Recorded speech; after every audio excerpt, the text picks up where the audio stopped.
We are surrounded by horror, from zombie movies to murder mystery television shows to devils, witches, and vampires in classic literature. Horror is a staple in our entertainment.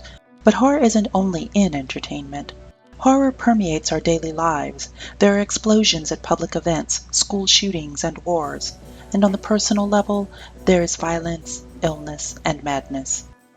Something as mundane as a school trip can lead to horrifying consequences, as we see in this brief scene from the French television show Les Revenants, or The Returned.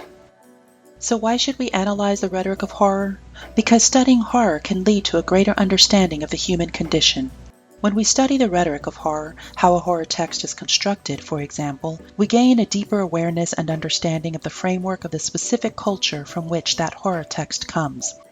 By examining the material, bodily, and intellectual cultures of horror texts and the time frame the horror texts come from, a rhetoric of horror can shed light on the complicated relationships humans have with their fears, anxieties, and expectations. But first, we must define horror. According to Philip J. Nichol in The Philosophy of Horror, edited by Thomas Fahey, horror has two central elements. The first is an appearance of the evil supernatural or of the monstrous. This includes the psychopath who kills monstrously. And the second is the intentional elicitation of dread, visceral disgust, fear, or startlement in the spectator or reader. Thus, horror must examine the darker side of life, the slice of life that is filled with fears, anxieties, nightmares, and terrors, whether expressed through negative emotions and thoughts or through negative actions. In this adapted scene from Shirley Jackson's seminal story, The Lottery, we see an ordinary day in an ordinary small town. The ordinary people are gathering for a long-held traditional event, and we viewers are left wondering what this event may be, its significance to the community, and maybe even about tradition in our own communities and families. You didn't give him time enough to pick the one he wanted. I saw you. You didn't give him time. It wasn't fair.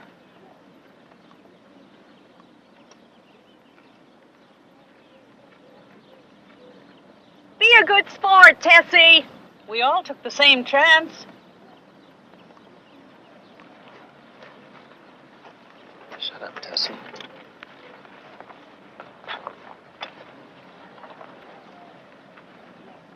Well, everybody, that went pretty fast. Now we're going to have to be hurrying a little more to get done in time. Bill, you drew for the Hutchinson family. You got any other households in the Hutchinsons? Any in-laws? Grandchildren? There's Don and Eva. Make them take their chance.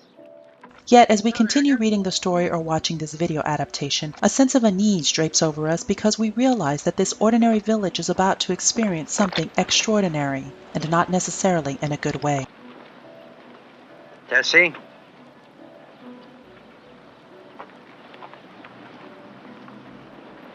Bill?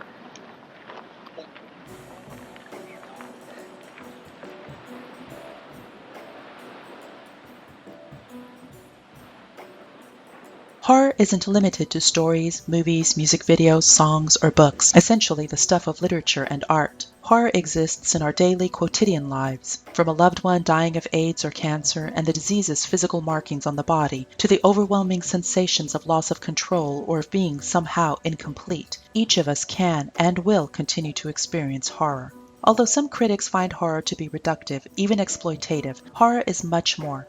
One critic, Indiana University philosophy professor Gianluca De Muzio, argues that movies such as the Texas Chainsaw Massacre that feature the sadistic torture of its characters can only have a corrupting influence on viewers' moral sensibilities. He argues that viewers of such movies learn to silence their compassionate attitudes when faced with images of violence. Philip J. Nichol, assistant professor of philosophy at UC Irvine, argues the contrary. Nichol argues that experiencing horror actually involves the engagement of one's compassionate attitudes, and that is what makes horror horrifying.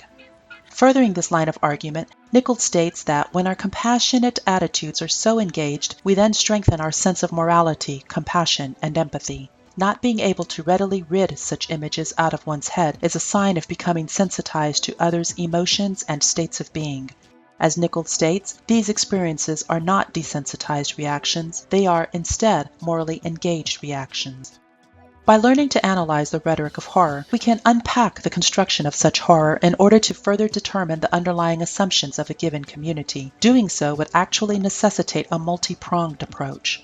First, we must examine the underlying assumptions of the community within the horror narrative itself, and second, we must examine the underlying assumptions of the narrative's intended audience. To do this latter part, we can assess what Kendall R. Phillips, Associate Professor of Communication and Rhetorical Studies at Syracuse University, terms the horror text's resonant violation. Phillips argues that in order for a film or any kind of horror text to achieve any kind of impact on a broader cultural landscape, that text must balance resonance. It must connect with the audience on some level and violate the rules of the game. That is, shock our expectations of the horror text. Why, for example, is The Ring so horrifying? Maybe because we develop a sympathetic link with the characters, particularly the main child character. However, Samara becomes truly monstrous. Samara does not reject her hate and desire to murder, even though audience members expect her to. Instead, The Ring effectively shocks audience members' perceptions of childhood. Likewise, we do not expect family members, neighbors, and friends to turn violent on us as part of some tradition. So when we see what Tessie Hutchinson faces in the lottery, we are horrified.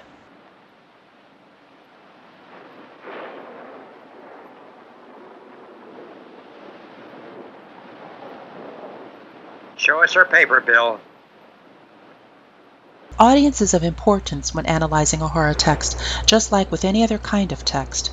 By studying the rhetoric of horror, we are able to interrogate, to closely examine cultural knowledge, material culture, and societal norms. Thus, the conflict inherent in cultural knowledge and societal norms can be laid bare and held up to the light in order to examine the shifting knowledge structures. We readily categorize, classify, list, interpret, define, and understand the concretions and abstractions of horror. Rhetoricians of horror always remember that horror texts, whether they are stories, movies, books, or music videos, are produced and shown in real space and real time to real people who view these texts for real reasons. To quote Kendall Phillips, rhetoricians' hope is to offer an informed speculation about the possible relationship between culturally significant texts and to ask the simple question, why? In other words, how are these texts meaningful to their audiences? By studying the rhetoric of horror, we can work towards understanding the very complex relationship between people and horror texts. In other words, between real people and their real cultural anxieties. And perhaps that's why we're so enamored with horror. When we watch or read horror texts, we learn more about ourselves on a deeper, more fundamental level.